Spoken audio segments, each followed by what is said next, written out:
Monsieur, bonjour. Je suis vierge haïtien récent à l'état civil. Voilà, je suis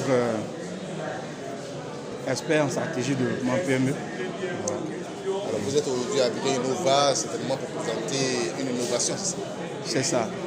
Alors, mon innovation consiste en la matérialisation concrète des cycles, des mécanismes de développement, de financement plutôt des marchés. Et il faut dire que j'ai obtenu un brevet d'invention de l'Organisation africaine de la propriété intellectuelle le 15 janvier 2020. Et j'ai appelé à candidature, j'ai répondu, n'est-ce pas, à un appel à candidature du patronat ivoirien. Et à l'issue donc de cet appel à candidature, j'ai été prix spécial du patronat pour mon projet portant donc sur la formalisation du secteur informel par la vulgarisation, voilà, et la maîtrise des cycles, des mécanismes de financement des marchés. Et donc l'invention se décline à un programme de formation que je juge donc utile de dispenser donc aux élèves étudiants et aux acteurs économiques pour parler donc du personnel, des chefs d'entreprise, des AG, des TPE, des PME, pour réussir donc à booster leurs affaires et sortir ainsi nos pays en développement du sous-développement. D'accord. Vous avez parlé de financement de marché, on connaît le financement des projets, le financement de marché, est-ce qu'il y a une nuance? C'est ça. Là, il faut tout de suite s'arrêter sur la définition que nous voulons bien donner au marché. Voilà. Alors, le marché, pour nous, c'est un engagement écrit. Un engagement écrit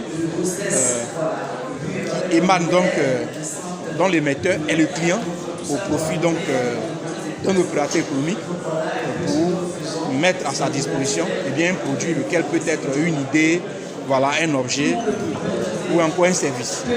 Donc c'est un bon de commande. C'est un bon de commande. Donc on peut dire que c'est similaire à des projets.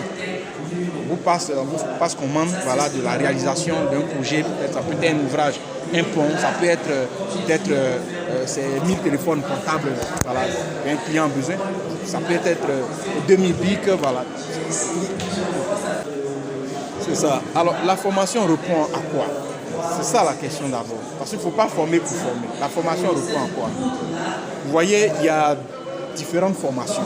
Des formations qui sont données dans l'enseignement général, comme dans l'enseignement professionnel, voilà, les grandes écoles, les universités, tout. Voilà, il y a la formation continue aussi, ou professionnelle, au profit donc des professionnels, tout ça. Mais malgré tout cela, pour moi, l'état des lieux demeure statique. L'état des lieux demeure statique. Je ne peux pas dire que rien ne bouge pour moi. Alors pourquoi je dis que rien ne bouge? Vous voyez, nos états en développement sont caractérisés essentiellement par la prédominance du secteur informel sur le secteur formel.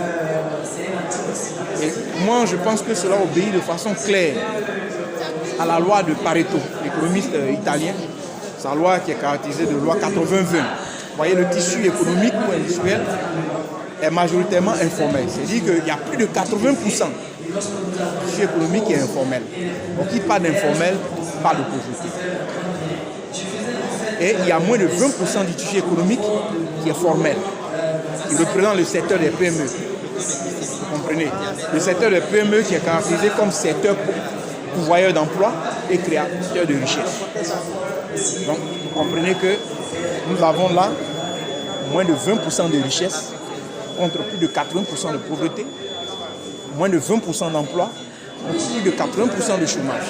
Et vous savez, il y a un rapport de la Banque africaine de développement, voilà, qui a pu souligner, relever qu'en Afrique, l'offre d'emploi est estimée à 3 millions, contre une demande très très forte de plus de 12 millions d'emplois. Vous voyez le gap? C'est énorme là. C'est pour dire qu'il y a du travail à faire. Et quel est ce travail à faire?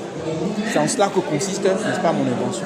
Oui, il faut faire en sorte que nos élèves étudiants, à la sortie, fin de formation, à la sortie de leur formation, et même ceux qui qui auront donc arrêté leurs études en cours de chemin soient capables, soient en mesure de créer, gérer et développer une activité génératrice de revenus, une TPE, une PME, appelée à devenir une entreprise forte et dynamique.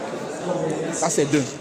D'un autre côté, il faut créer encore davantage de PME. Oui, le nombre de PME qui se créent doit tripler pour que nous puissions, que l'Afrique puisse réussir à juguler, n'est-ce pas, son besoin. Voilà, d'absorber tous les demandeurs d'emploi. Et sans cela. Et pour moi, cela doit passer par la formation, une formation certifiée au mécanisme de développement de PME que je propose. Et qui pourrait donc permettre de faciliter ainsi la formalisation du secteur informel. Il faut rendre les AGL, les TPE, les PME, des entreprises formelles. Il faut les rendre donc formelles, il faut les formaliser. Et par la suite, les entreprises formelles, il faut réussir à renforcer leurs capacités.